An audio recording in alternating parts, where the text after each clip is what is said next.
दो बहनें थी, एक का नाम था सुखिया और दूसरी का नाम था दुखिया। दोनों का भाग्य उनके नाम के जैसा ही था। दुखिया गरीब थी और बहुत दुखी रहती थी। उसकी दूसरी बहन सुखिया जो कि अमीर थी और हमेशा खुश रहती थी। दोनों एक ही गांव में रहती थी। दुखिया सुखिया के घर में काम करती थी, साफ सफाई करती थी, खाना बनाती थी और जो खाना बच जाता वह खाना सुखिया दुखिया को दे देती। इसी तरह दुखिया का घर चलता था। समय बीतता गया। दोनों के बच्चे भी थे। सुखिया को 2 पुत्र थे और दुखिया को भी 2 पुत्र थे। जब जितिया का व्रत आया तो दोनों बहनों ने जितिया का व्रत रखा था। दुखिया सुखिया के घर में काम करती थी। व्रत के दिन दुखिया ने सुखिया के घर जो चावल फटका, उससे जो खुर्दी निकली वह अपने लिए रख ली और साफ चावल सुखिया को दे दी। फिर साग को चुनी, बढ़िया वाला साग सुखिया के लिए रख दी और जो साग का डंठल था वह अपने लिए रख ली।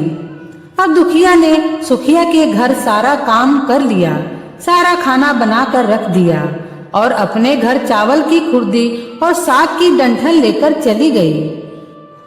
दुखिया खुर्दी का चावल और साग की डंठल बनाकर वह खाना अपने बच्चों को खिलाई और खुद भी खाए। उस दिन दुखिया सोने चली गई। आधी रात में एक बूढ़ी औरत उसके घर पर आकर दरवाजा खटखटाती है तो दुखिया पूछती है, कौन है?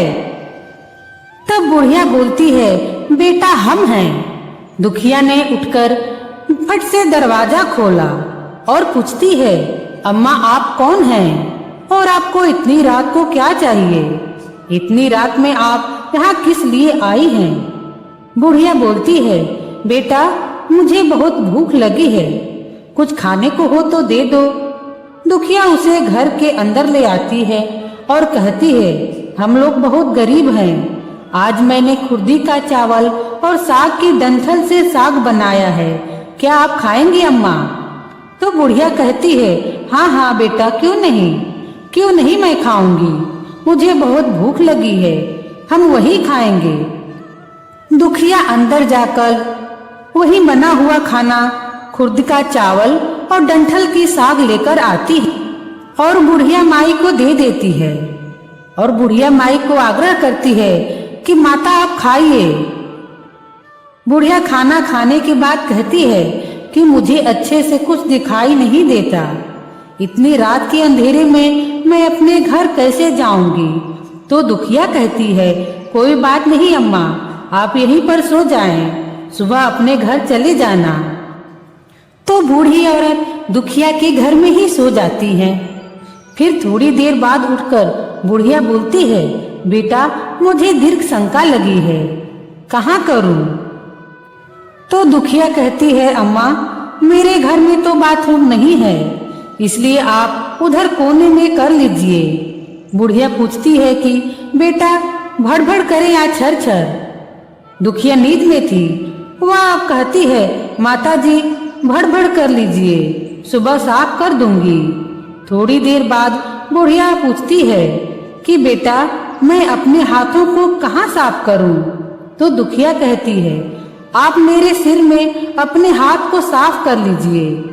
जब सुबह होती है तो दुखिया को यह सब सपने के जैसा लगता है कि सोते समय मुझे कोई सपना आया होगा। वह ज्यादा कुछ नहीं सोचती और नदी में नहाने के लिए चली जाती है। जब वह नदी में नहाती है और अपने बाल धोती है तो उसके बालों से होते हुए जो पानी बहता है वह सोने का पानी होता है। आसपास की सभी महिलाएं यह देखकर चकित हो जाती हैं और कहती हैं कि तुम्हारे बालों से तो सोने के पानी गिर रहा है, क्या बात है? फिर उसे सारी रात की बात याद आ गई। वह दौड़कर अपने घर की ओर भागती है, वह सोचकर कि उसका घर दीर्घ शंका से गंदा हुआ होगा, पहले उसको साफ करना होगा। जब वह अपने घर में जाती है तो देखती है कि घर में हर कोने में ढेर सारा सोना बिखरा पड़ा था। यह सब देखकर दुखिया बहुत खुश हो जाती है और सोचती है कि जीमूतवाहन बाबा की कृपा से हम सब ये धन पाए हैं। जीमूतवाहन भगवान ने खुद बुढ़िया माता का रूप धारण कर मेरे घर आए और मुझे इतना सारा आशीर्वाद दे गए। अब दुखिया अमीर हो जाती है और सुखिया के घर जाकर काम करना बंद कर देती है।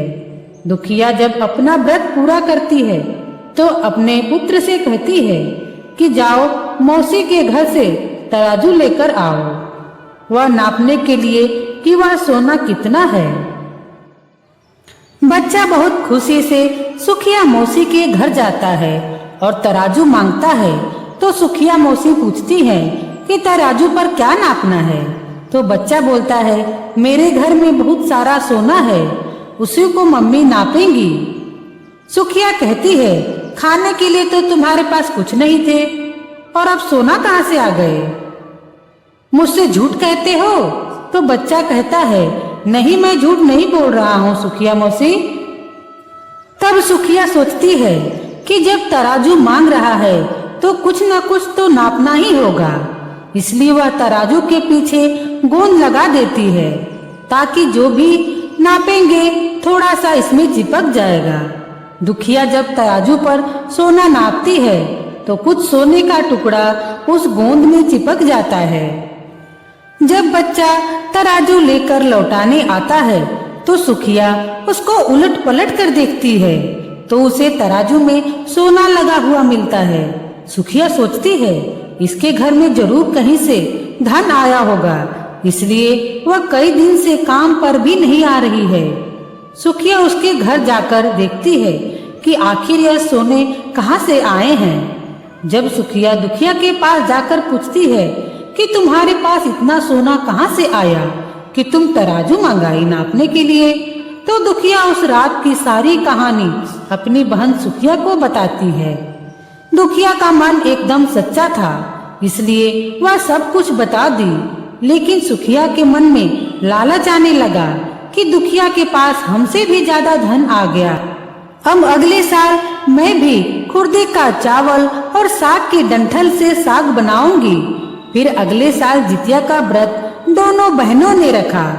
सुखिया के पास हर तरह का सुख था और धन भी था, फिर भी वह जितिया के दिन चावल फटक कर साफ चावल फेंक दी और खुर्द उसमें से निकाल कर रख ली और साग के डंठल को रख ली और अच्छे साग को फेंक दी और वह खाना बनाकर पूजा पाठ करके सोने चली गई। फिर आधी रात में उसके घर में बुढ़िया आई और दरवाजा खटखटाने लगी। सुखिया उसका ही इंतजार कर रही होती है। वह तुरंत दरवाजा खोलकर बुढ़िया को अपने घर के अंदर ले जाती है। फिर बूढ़ी अम्मा बोलती है, बेटा मुझे बहुत भूख लगी है, कुछ खाने को हो तो दे दो। तो सुखिया कहती है, मैंने खुर्दी का चावल और डंठल की साग बनाई है। बुढ़िया बोलती है, कोई बात नहीं बेटा, मैं खा लूंगी। सुखिया वो खाना परोस देती है और सोने चली जाती है। बुढ़िया बोलती है, मैं घर नहीं जा सकती, मुझे कुछ दिखाई नहीं देता। तो सुखिया कहती है, कोई बात नहीं अम्मा, आप यहीं सो जाओ। थोड़ी देर बाद बुढ़िया फिर बोलती है कि मुझे दीर्घ शंका लगी है, कहाँ करूं? तो सुखिया कहती है, वहीं कोने में कर लीजिए। फिर थोड़ी देर बाद बुढ़िया पूछती है कि भड़ भड़ करूं या छर छर? उस समय सुखिया को याद नहीं था कि दुखिया ने क्या बोला था। तो सुखिया बोली, माँ छर छर कर लीजिए। फिर बुढ़िया कहती है कि बेटा मैं अपने हाथों को कहाँ साफ करूं? सुखिया कहती है, मेरे सिर में साफ कर लीजिए।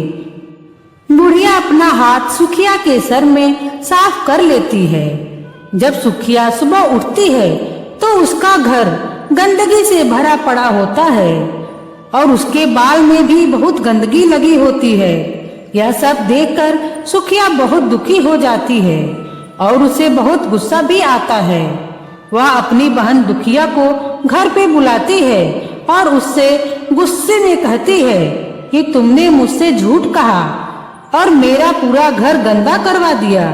तो दुखिया पूछती है कि तुमने क्या कहा था, भर भर या छर छर? तो सुखिया कहती है, मैं तो छर छर बोली थी। दुखिया कहती है, यहीं पर तो तुमने गलती करी, और तुम्हारे पास तो सब कुछ था, किसी चीज की कमी नहीं थी, फिर भी तुमने लालच किया। मेरे पास तो कुछ भी नहीं था, तुम्हारे पास तो सब कुछ था।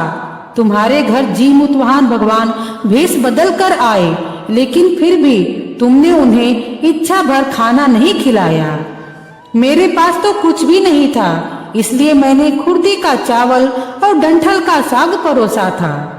तुमने अपने घर आए भगवान का अपमान किया, उनका निरादर किया। सब कुछ रहते हुए भी तुमने साग और भात खिलाया।